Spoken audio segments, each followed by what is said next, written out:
Hola y bienvenidos un día más a la consulta del Dr. Méndez. Yo soy Roberto Méndez, médico de familia y especialista en nutrición clínica y deportiva y en ciencias del deporte. Como ya sabéis, aquí hablamos de nutrición, de medicina, de deporte o de una deja de tantas. Antes de empezar, como siempre, os recuerdo la Academia Nutricado, curso de nutrición y deporte. Por una parte, Raquel Casares, la nutricionista, hablará de la parte práctica y yo de la parte teórica, científica, basada en la mejor evidencia posible, como es el caso del podcast. Os invito y os animo a entrar a la página web edu.nutricado.es. Y ya, sin más dilación, hoy hablaremos de por qué el azúcar es malo. Hemos hablado del azúcar en muchos podcasts, llevamos más de 100. Si no habéis escuchado alguno, os animo a escucharlo, y el azúcar ha estado en muchos de ellos.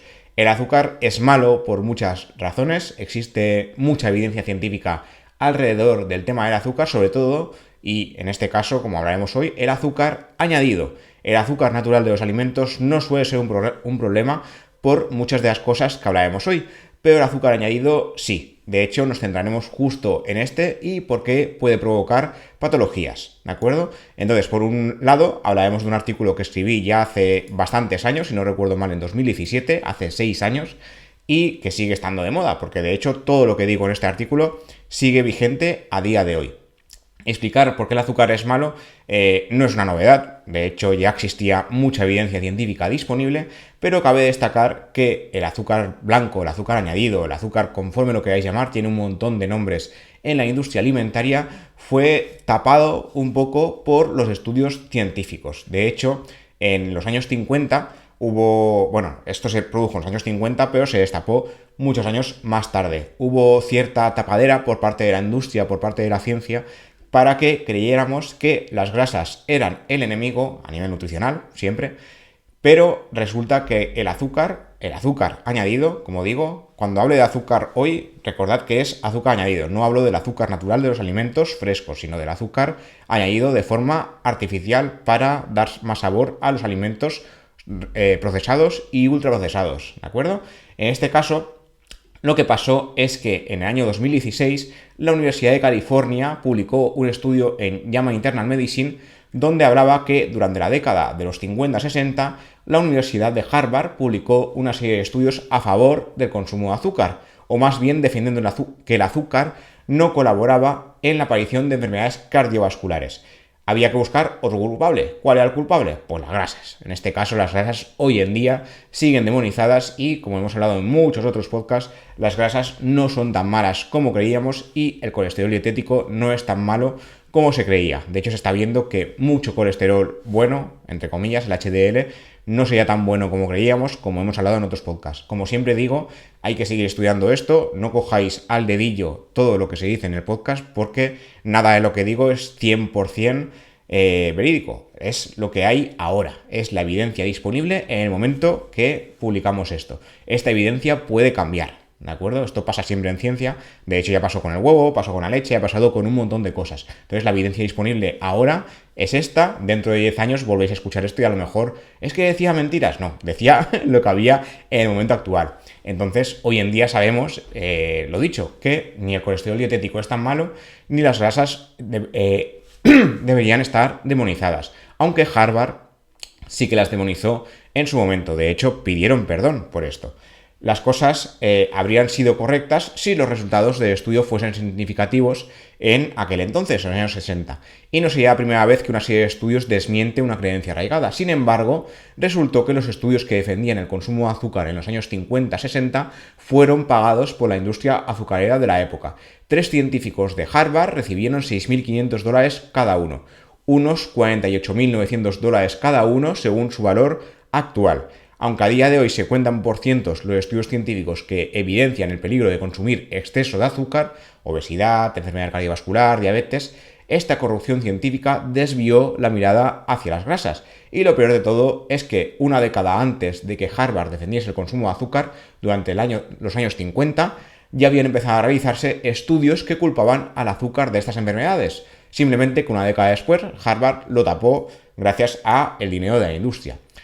Realmente, con la alimentación occidental actual, basada en alimentos procesados y ultraprocesados, comida rápida, alimentos ricos en azúcar, sodio, grasas artificiales, esto también es un problema, las grasas industriales o artificiales añadidas como digo, de forma artificial, son un problema. Las grasas naturales no son tan problemáticas. Ya hablamos en algún podcast que de mejor a peor serían las grasas de origen vegetal, pasando por las grasas de origen animal, mejor huevos y leche que carne como tal, y luego ya la grasa de carne y sobre todo grasa procesada sería la peor de las opciones. Van en este orden según, como digo, la evidencia disponible actualmente.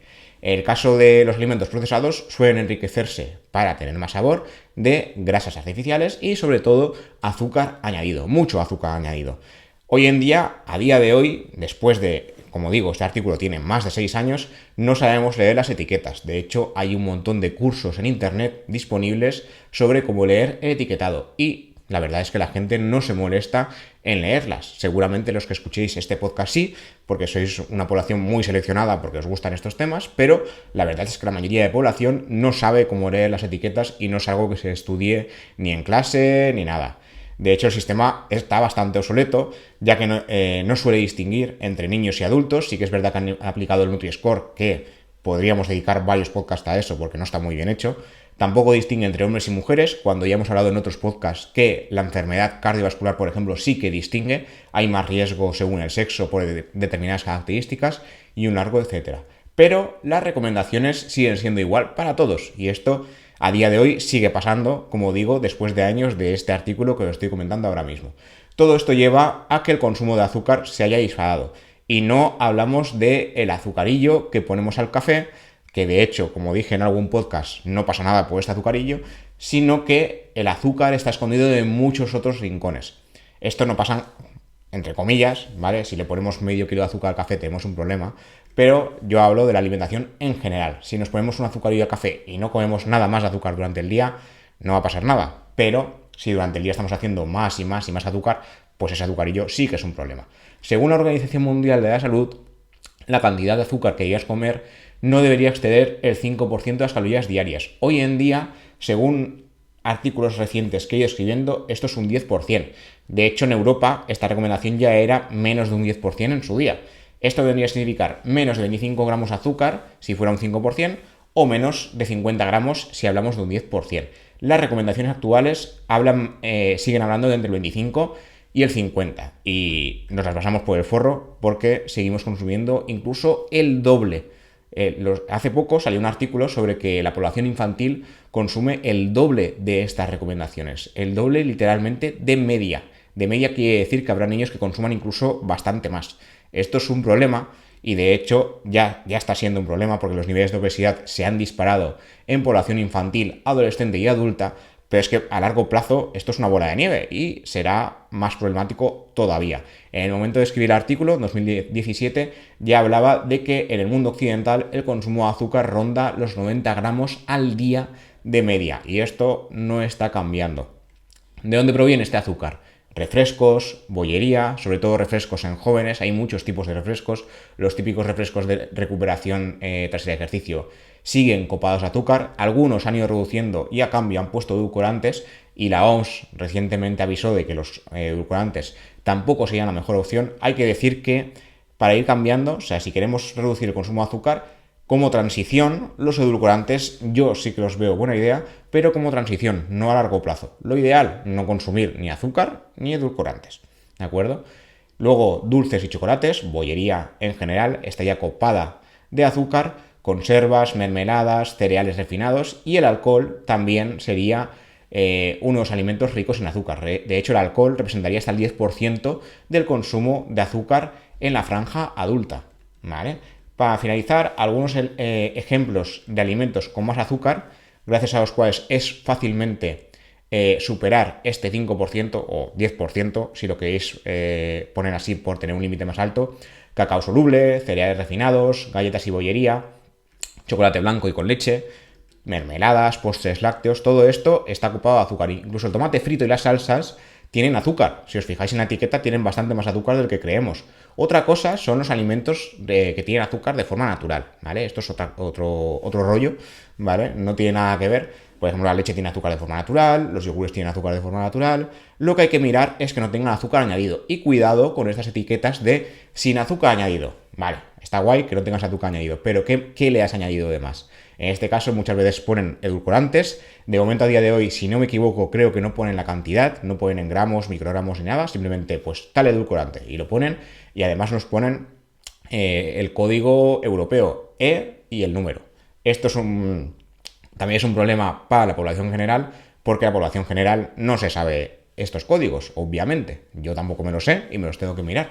Entonces, ahí también tenemos un problema porque ya el etiquetado de por sí es complicado y además nos lo complican un poquito más. Volviendo al tema del azúcar y enfermedad, ¿qué enfermedades provoca el azúcar? ¿Con qué enfermedades se ha relacionado? Obesidad, diabetes, hipertensión son las más relacionadas con el azúcar y las subsidiarias de estas. Enfermedades neurológicas, demencia o enfermedad cerebrovascular también estarían unidas a estos casos. Cabe destacar, por ejemplo, un estudio que se publicó en el año que escribí el artículo, en el año 2017, en el Journal of Endocrine Society, donde se llegó a afirmar que tan solo consumir 2 refrescos o bebidas azucaradas a la semana aumentaría el riesgo de diabetes. Esto, de hecho, ahora luego comentaremos un estudio más reciente al respecto que habla de una sola bebida. De hecho, la hipertensión se relacionaría con el consumo de azúcar desde hacía poquito en el momento de escribir el artículo, ya hace tiempo en el momento actual. Se publicó un estudio en Open Heart donde el azúcar añadido demostró colaborar en el riesgo de hipertensión. Sin embargo, consumir azúcar de forma natural, fruta, no solo no provocaría hipertensión, sino que colaboraría de factor protector. Esto lo hemos explicado en muchas ocasiones, porque el azúcar de la fruta no es azúcar malo. El azúcar es saciante, la fruta tiene fibra, la fruta no eleva el índice glucémico de forma tan rápida porque tarda en digerirse. Lo digo de forma lenta porque es que aún leo en Twitter que es que mucha fruta es mala. A ver, si coges la fruta, te haces smoothies o te haces zumos y te lo tragas, eso es malo. ¿Por qué? Porque lo que haces es que el azúcar llegue muchísimo más rápido a tu estómago, tu intestino y por tanto a la sangre. Provocas un pico glucémico que no se provocaría si estuvieras comiendo la fruta a bocados como debería ser y como se hacía toda la vida, ¿vale? Si por el motivo que sea eres capaz de comerte 1 kilo de fruta de golpe, sin hacer esto, o sea, fruta de forma natural y fresca de golpe, esto también sería un problema porque no es natural tampoco poder comer tanta fruta de golpe. El truco que tiene la fruta es el tema de que nos sacia mucho más rápido por su fibra y por la carcasa que lleva este azúcar.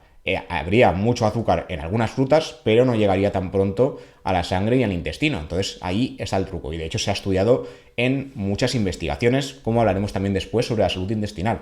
Entonces cuidado con esto porque la fruta no es solo azúcar. La fruta tiene un montón de cosas más y estas demás cosas, como es el caso de la fibra, lo que hacen es como bloquear un poco el tema de que el azúcar llegue tan rápido a la sangre.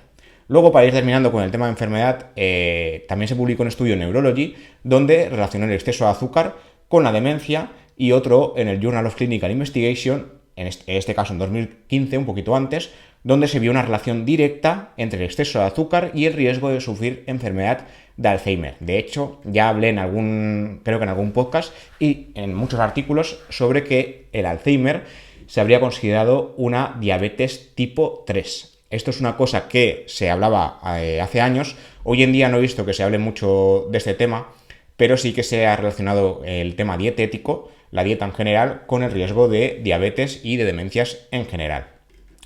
Luego, en el tema del azúcar y la enfermedad intestinal, lo que se ha visto, bueno, la enfermedad intestinal tanto con el azúcar como con los edulcorantes, recordemos, en el capítulo de edulcorantes ya hablamos de que demasiado edulcorante altera la microbiota y en algunos casos hay gente que está consumiendo demasiados edulcorantes. Esto habría que ir haciendo un poco un mix, ir cambiando entre no consumir azúcar, no consumir edulcorantes, no consumir ninguno de los dos, sería lo ideal. Pero el azúcar se ha relacionado con alteración intestinal en general. En el capítulo de enfermedad inflamatoria intestinal ya lo comentamos, pero es que hace muy poquito, que de hecho el motivo del podcast de hoy es más este artículo en general, se vio que el azúcar, este veneno blanco, como lo llaman en el artículo, daña el intestino y aumenta el riesgo de cáncer de colon por sí mismo. No solo por el tema de que la alimentación occidental es mala y demás, esto lo hemos repetido en un montón de ocasiones y no me cansaré de repetirlo, sino por el azúcar como tal. El azúcar podría aumentar el riesgo de enfermedad inflamatoria intestinal y provocarla como tal, y además aumentar el riesgo del cáncer de colon. En este caso, Timothy Hunt, profesor y pediatra de inmunología, especialista de inmunología, de la Facultad de Medicina de Pittsburgh, lo que dice es que la prevalencia de enfermedad inflamatoria intestinal ha aumentado en todo el mundo, esto ya lo sabíamos, ya os lo conté, y está aumentando más rápido en las culturas con un estilo de vida urbano e industrializado donde las dietas altas en azúcar campan a sus anchas. Demasiado azúcar no es bueno por varias razones, como dice Timothy, y nuestro estudio, el estudio de Timothy, se suma a la evidencia al mostrar cómo el azúcar puede ser dañino para el intestino, sobre todo para pacientes con enfermedad inflamatoria intestinal, pero aumentando el riesgo de la misma también. El azúcar de alta densidad presente en gaseosas y bollerías es algo que debería mantenerse lejos. En este caso, el estudio lo que vio, el estudio se realizó en ratones, pero se puede extrapolar perfectamente a seres humanos porque ya se ha visto esta relación. Comenzó alimentando a ratones con una dieta estándar o una dieta alta en azúcar para comparar. Posteriormente, imitaron los síntomas de enfermedad inflamatoria intestinal al tratar a los animales con un químico llamado DSS, que se sabe que causa daños en el colon. Para su sorpresa, todos los ratones que llevaban a cabo una dieta alta en azúcar murieron en 9 días. Sin embargo, todos los ratones que llevan una dieta estándar, sin azúcar, sin tanto azúcar en exceso, llegaron hasta el final del estudio, que era de 14 días. A continuación, analizaron el intestino grueso o colon, de estos animales, de todos. Este órgano está revestido, esta parte es importante, por una capa de células epiteliales dispuestas en proyecciones similares a dedos microscópicos. Es lo que se llama a nivel histológico criptas. Un colon saludable repone continuamente estas células mediante la división de las células madre en el fondo de cada cripta. Es como una cinta transportadora, como explico en el artículo. Las células tardan 5 días en viajar a través del circuito iniciado en el fondo de la cripta hasta la parte superior y revestirse otra vez, donde se vierte en el colon y se defecan. En otras palabras, como dicen los investigadores, se fabrica un colon completamente nuevo cada 5 días.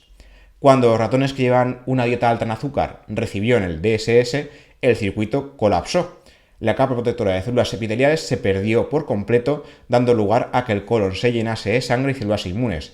De hecho, la dieta alta en azúcar fue igualmente letal en ratones libres de microorganismos tratados con DSS. ¿Qué quiere decir esto? Que el azúcar por sí mismo afecta al colon. No es que el azúcar modifique el microbioma, como se ha visto en el caso de edulcorantes y ya se había visto antes con el azúcar. Sí, no solo eso, eso pasa. Pero aparte es que el azúcar solo ya ha demostrado que en ratones sin microorganismo, en ratones estériles en ese sentido, también causa daños. Causa daños sin más, sin necesidad de alterar el microbioma. El azúcar por sí mismo fastidia el colon, ¿de acuerdo? Los experimentos posteriores también se han probado cómo el azúcar afecta a colonoides humanos, es decir, a intestinos en miniatura cultivados en placas de laboratorio, y a medida que se van aumentando las concentraciones de glucosa, sacarosa, fructosa, se desarrollaron menos colonoides, crecieron más lentamente y evidenciarían que el azúcar perjudica de forma directa la división celular. Las células madre, que deberían dividirse de una forma más rápida, se dividían más lentamente en presencia de azúcar y demasiado lentamente como para reparar daños. Al final, el circuito colapsaba y se iba todo a paseo.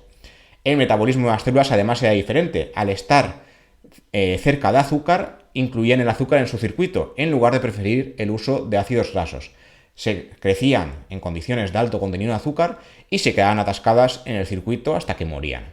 Estos hallazgos explicarían también otra investigación que ya he ido adelantando antes, relacionada con la toma de refrescos, gaseosas y zumos, pero no con fruta entera, con los efectos negativos.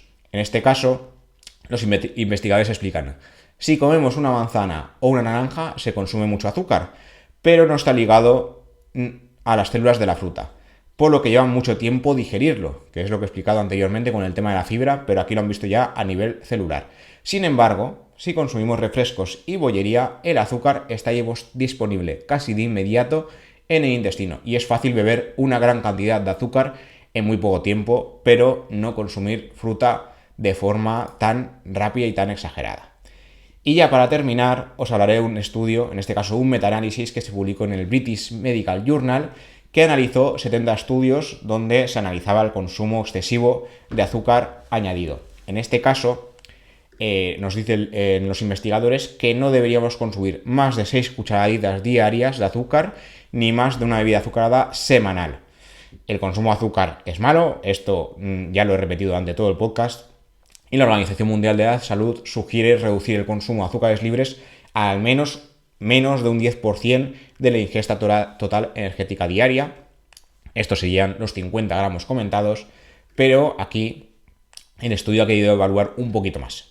Se incluyeron, esto fue una revisión de revisiones, se incluyeron 73 metaanálisis, 67 de estudios observacionales y 6 de ensayos clínicos controlados y aleatorizados. En total, 8.601 artículos en total, cubriendo 83 resultados de salud tanto en adultos como en niños. Se evaluó la calidad metodológica para ver si estaban bien hechos o no muy bien hechos. Y se vieron asociaciones perjudiciales significativas entre el consumo de azúcar y 18 resultados de salud que os voy a comentar ahora. Diabetes, gota, obesidad, enfermedad cardiovascular, hipertensión, infarto, accidente cerebrovascular, cáncer, incluyendo cáncer de mama, próstata y páncreas, y otros 10 resultados que incluyen patologías varias como asma, caries dental, depresión y muerte. O sea, se estudió a fondo qué pasaba con el consumo excesivo de azúcar y la enfermedad en general. Lo que se detectó es una evidencia de calidad moderada que identificaba una relación significativa entre el consumo de bebidas azucaradas y aumento de peso, esto estaba claro. Además, cualquier consumo de azúcar se asociaría con una mayor acumulación de grasa hepática, hígado graso, tenéis un podcast entero sobre el tema, y a nivel muscular, en comparación a no consumirlo. Se detectó una evidencia de baja calidad que indicaría que por cada bebida azucarada semanal aumentaría el riesgo de gota un 4%, y por cada 250 mililitros aumentaba el riesgo de enfermedad coronaria un 17% y de mortalidad un 4%. También se detectó que por cada 25 gramos de más de fructosa, el riesgo de cáncer de páncreas aumenta un 22%. En general, ninguna evidencia encontró asociación beneficiosa entre el consumo de azúcar y cualquier resultado de salud. O sea, ningún beneficio de consumir azúcar. Todo perjuicio, ningún beneficio. Yo creo que aquí está todo claro. Sí que hubo secciones donde se vio que más azúcar parecía proteger frente a tumores cerebrales, colesterol total, diabetes tipo 2 y mortalidad. En este caso, los investigadores indican que dichas supuestas asociaciones favorables no estaban respaldadas por ninguna prueba sólida, por lo que los resultados deberían estudiarse más a fondo. Cuidado con esto. Limitaciones es una revisión de revisiones, es la evidencia de más potencial, pero los investigadores reconocen que la mayoría de la evidencia disponible es principalmente observacional y de baja calidad, por lo que habría que seguir investigando como siempre. Pero sí que recomiendan reducir el consumo de azúcar añadido a menos de 25 gramos diarios, no 50, sino 25, o sea, hay mucha gente que cuadruplica esta recomendación y a menos de una porción semanal de bebidas azucaradas, entre 200 y 350 mililitros semanales de bebidas gaseosas. Y creo que esto es todo por hoy. Os he explicado mucho sobre el azúcar. Hay más evidencias, pero no he querido enrollarme, he querido ser lo más resumido posible. Entiendo que me he pasado como otras ocasiones. Espero que haya sido de interés. Como siempre, podéis ver esto en YouTube o podéis escucharlo en todas las plataformas disponibles de podcast. Qonda, donde se publica siempre, Spotify, iVoox, Amazon Music, Google Podcast, Pocket Cast, Apple Podcast, donde queráis. Y nada, como siempre, se agradecen los comentarios, críticas, lo que queráis en las diferentes plataformas. Y nos vemos y nos escuchamos en siguientes episodios. Hasta la próxima.